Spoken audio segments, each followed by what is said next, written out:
restaurant scolaire, puisque le lycée est rentré dans une phase de réhabilitation et donc on construit actuellement, derrière l'autre bâtiment, un nouveau restaurant scolaire avec une capacité de 2000 repas. Voilà. Donc c'est peut-être une des dernières réunions, à part les repas quotidiens des élèves, donc une des dernières réunions qui se tiendra dans cette salle. Vous accueillir aujourd'hui pour ces assises sur les valeurs de la République, c'est aussi vous accueillir dans le lycée de la circonscription, qui est un des plus gros lycées polyvalents de France. Vous en dire deux mots très rapidement. Nous accueillons à peu près, on va avoir à la rentrée prochaine environ 2700 élèves et étudiants sur le site, qui se répartissent dans 97-98 classes selon les années. Donc vraiment une très grosse structure où finalement on peut dire qu'il fait bon vivre parce que au cœur de notre projet, j'en parlerai très rapidement tout à l'heure, mais on est très sensible à ces valeurs de la République et au vivre ensemble.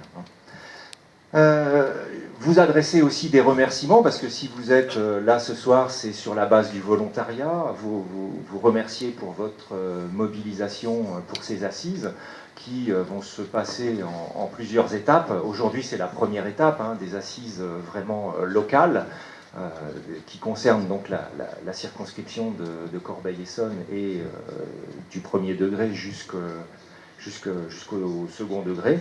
Et puis dans un deuxième temps, la semaine prochaine, il y aura des assises départementales qui auront lieu donc à Évry, au Génocentre. Alors peut-être rappeler rapidement le contexte dans lequel se déroulent ces assises.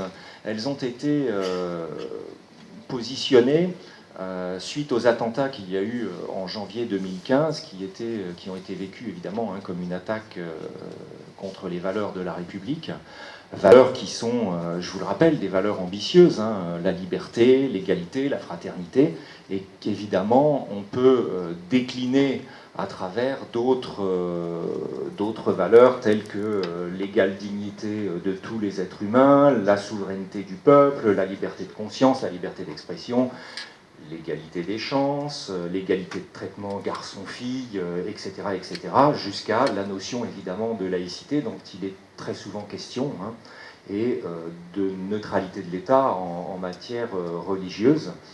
Et donc c'est dans ce contexte-là qu'il y a eu, au mois de janvier, une très forte mobilisation, finalement, une très forte attente de la population, et puis des inquiétudes qui ont été exprimées à ce moment-là.